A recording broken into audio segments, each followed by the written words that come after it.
Hey everybody, Joe Joseph here for thedailysheeple.com, and this is your news shot. I want to go to the Sun over in the UK. What a fantastic human interest story they had over the weekend. Life off the grid.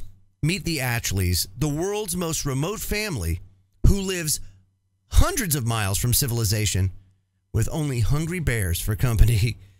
And it's an interesting story of a family that lives about 200 miles away from the closest store. It's a 200-mile snowmobile ride as they live in Alaska in a very remote location. And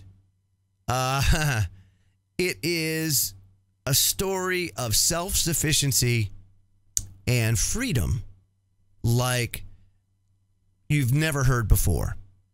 And I'll put the link in the description box below. But basically, it's David, Romy, and their 13-year-old son, Sky. And they live on their 250-mile stretch of the Nowitna River. And the hippie, weed-loving family have cast off society to carve out their own life, forging a world where only the three of them matter.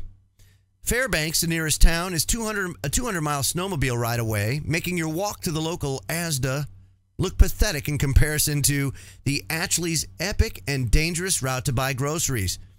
There are no people to wind them up, no promotions to chase, and definitely no Facebook feeds to check out in the Alaskan wilderness. No, they're a prepper family, and they live a life with nothing to worry about apart from marauding bears, hungry wolves, forest fires, thin ice, disease, and perhaps the negative 65-degree temperatures.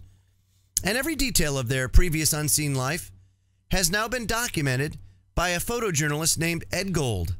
And he went out there to get some stunning shots for an exhibition, an art exhibition that he's actually conducting. And it's a fabulous, fabulous. Some of the pictures here are just unbelievable and breathtaking. And really, you know, there's something to be said about living off-grid and being 100% self-sufficient. Because, you know, it wasn't that long ago, probably 100 years ago or so, that a lot of people lived this way off-grid. Here in the United States, when we were more of an agrarian society, that was the norm. And this is the way people lived. And children learned how to be self-sufficient because that was the only way to be. You know, there was no, quote, public school system to indoctrinate them. And they got to develop based on their natural abilities, albeit most of the time, I guess they weren't kindled to the point where they could potentially be today. However, you didn't have a society that worshiped the government god and required government assistance and needed all that cradle-to-grave help that is now available and have made people unable to be able to live that kind of lifestyle, not to mention the technology that we've become so accustomed to having at our fingertips. To have that taken away at this point in time would be devastating to a lot of people. They wouldn't be able to handle it, both mentally and physically. You know, when was the last time, for example, that you pulled out a map to go somewhere when you didn't know which way to go? Oftentimes, all we do is pull out our smartphone or our car GPS, and we use our navigation apps or our navigation within the car to get to where we need to go.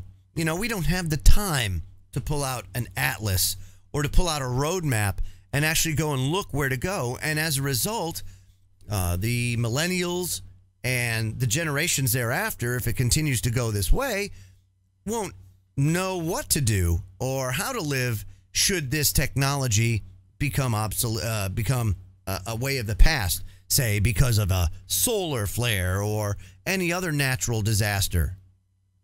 You know, this family here, they don't have any internet.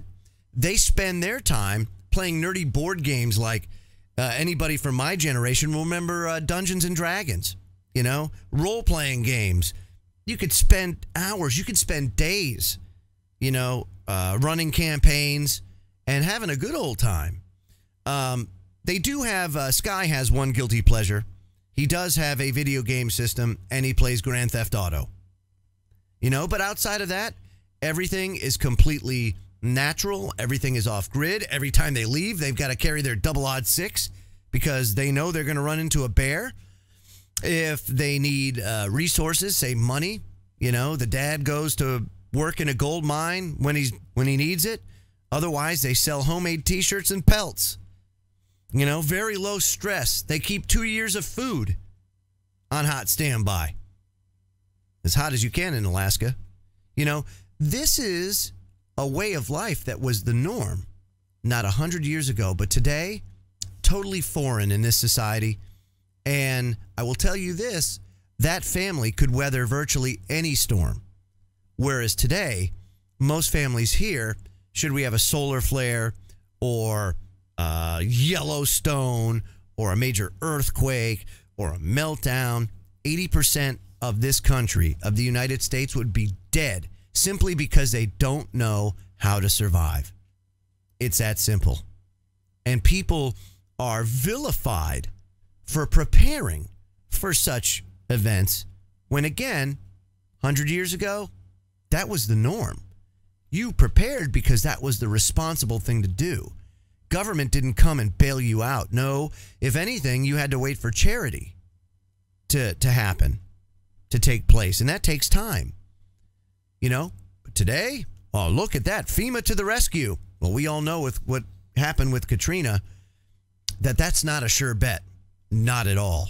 So we could all learn a thing from the Atchleys, but I invite you to check out this article and check out some of their great pictures that were taken to just give you an idea of what life is like living out in the wilderness 200 miles away from the nearest store. And I think you'll come to find out it's not all bad, but boy, it would take some getting used to, that's for sure. I'm Joe Joseph. This was the DailySheeple.com's News Shot. At least we know that they're not getting arrested for living off-grid yet. Feel free to comment below and visit our website at thedailysheeple.com. Have a great day.